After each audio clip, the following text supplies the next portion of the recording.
Welcome to the KuppingerCole Analyst Chat. I'm your host. My name is Matthias. I'm the Director of the Practice Identity and Access Management here at KuppingerCole Analysts. My guest today is Alejandro Leal. He is a research analyst with KuppingerCole Analysts, and he is covering identity and access management. Hi, Alejandro. Good to see you. Hi, Matthias. Thank you for having me. Great to have you. As a research analyst, you have been covering access management in the recent times, so you looked at that market. If we think at the overall picture of the identity fabric and where the individual capabilities are, is there really something going on in access management? Are things changing, or is this something that we can just take for granted and it's working? How is the market evolving here? Well, access management plays a crucial role in our increasingly interconnected digital society. It ensures that the right people have the appropriate access to the right resources when needed. And over the past few years, we know that COVID-19 and also the digital transformation of organizations have not only accelerated remote work, but have also heightened the awareness of cybersecurity concerns. Access management, once it was confined to traditional web access management and identity federation solutions, but now it has become a multifaceted space. It encompasses authentication, authorization, single sign-on, identity federation, among other things. And all of these elements are crucial components of identity and access management, with businesses and organizations incorporating their partners, their employees, their customers into their IT ecosystems.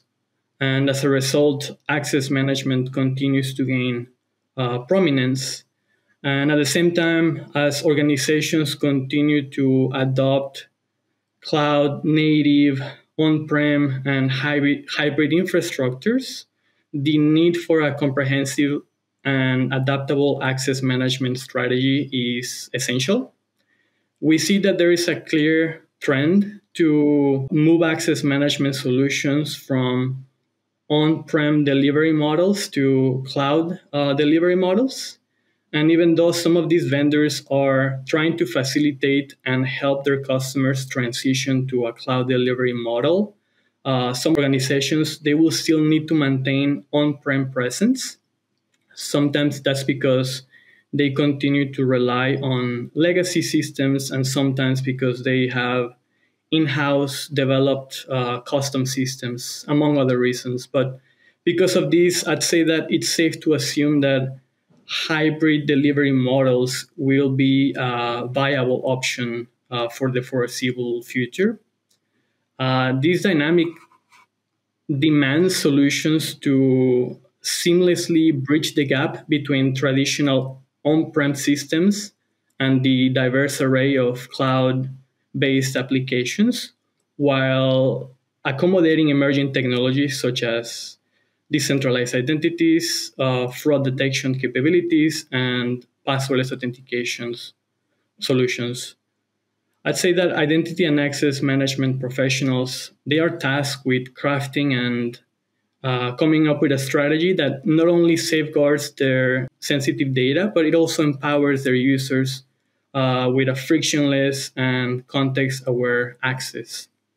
So in this market, what we see is we see both established players and small but innovative startups. And both actors are revolutionizing the access management space. What I see based on my latest research is that we are witnessing simplified user journeys.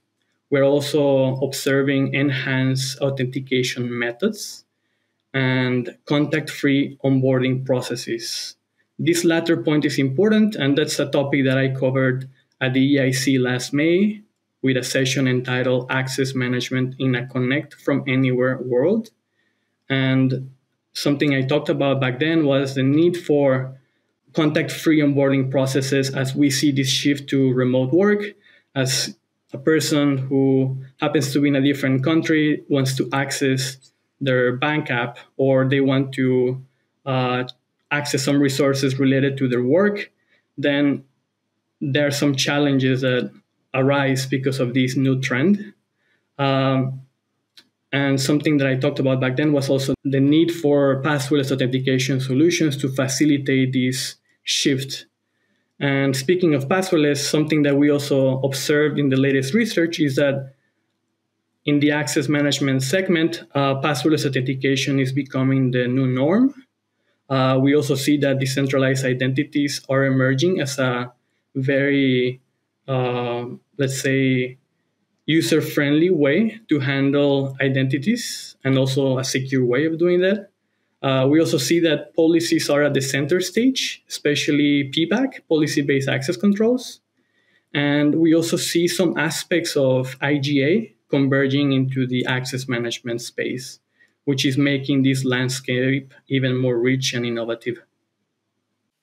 Right, so that was quite a lot to chew on. So that really shows the full picture of access management as it is right now. And you said that identity professionals or identity and access professionals are tasked with creating architectures. We as advisors are as well. And all of the above that you mentioned, these are the challenges that our customers are currently working at and looking for solutions.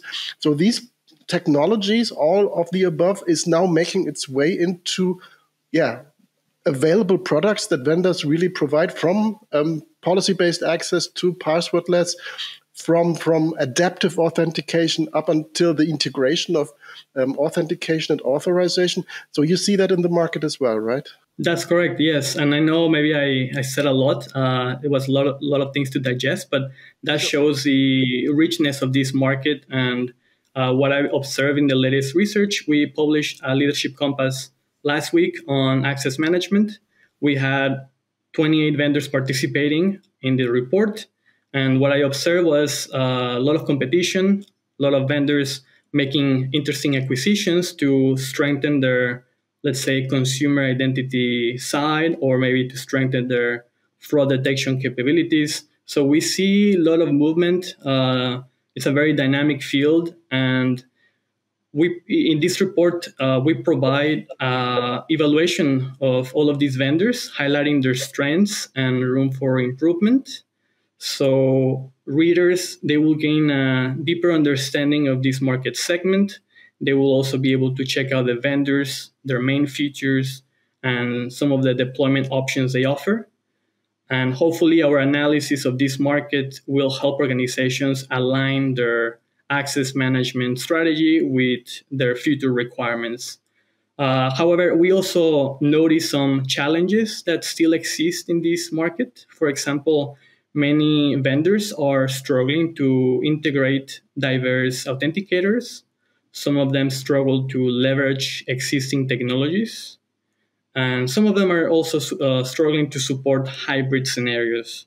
Many vendors, especially those who appeal to the highly regulated industries like government, defense, and finance, they tell me that they sometimes struggle to convince their customers to adopt certain solutions, such as passwordless authentication, for example, because they may lack the technical aspect of how the technology works, and sometimes they don't really see the benefits of adopting such technology. So I think organizations are also struggling to, let's say, convey the message and convince their customers that access management is a field that is constantly changing, and the only way to succeed is to adapt. And some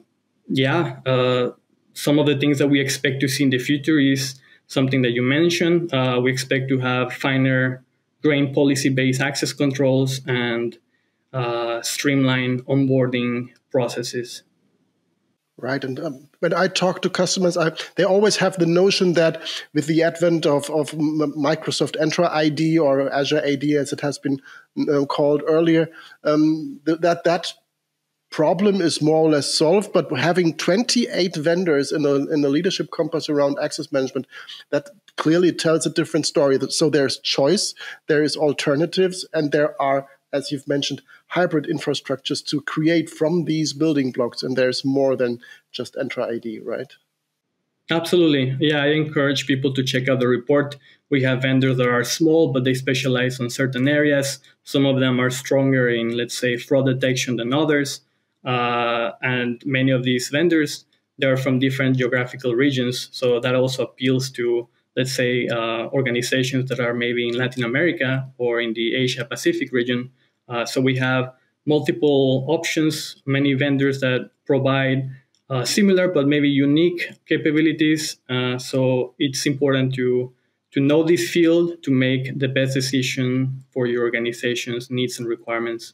Right. And we usually say that at that point. And I think especially with that market, it's really important to say just because a vendor is noted on the upper right corner of your diagrams, that does not mean that it's necessarily the right solution for each and every use case and for each and every end user organization. So it's really required to take that leadership compass, to read it thoroughly, to understand the capabilities which are there, and to map that to the requirements within an organization. So maybe a different vendor that is just in the middle field is much more appropriate. So this is the basis that you provide with the leadership compass that such decisions can be made upon, right?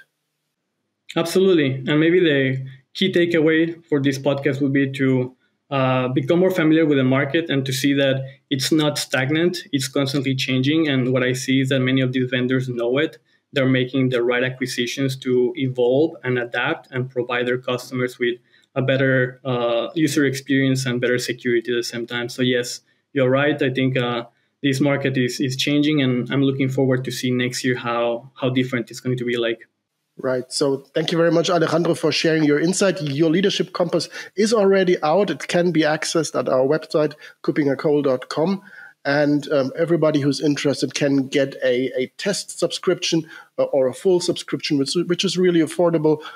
So building your decision-making processes on a proper, solid basis based on facts that you created and collected, Alejandro, I think that is the right way to move forward. So thanks again. Like all the times that we do these podcasts, if you have any questions, if you're watching this on YouTube, just leave your questions, your comments in the comment section here at YouTube. If you watch this or listen to that somewhere else, in some other podcast platform, just reach out to us. We are available, and our email addresses are really simple to find. And just ask us questions. If you are interested in other topics, let us know. We are happy to pick that up and cover that in some upcoming episodes. And if there are specific questions towards Alejandro, reach out to him or to me, and maybe we will cover it in a later episode. Until that, thank you very much, Alejandro, for being my guest today. And I will read that because it's part of my core business. Thank you very much. Matthias.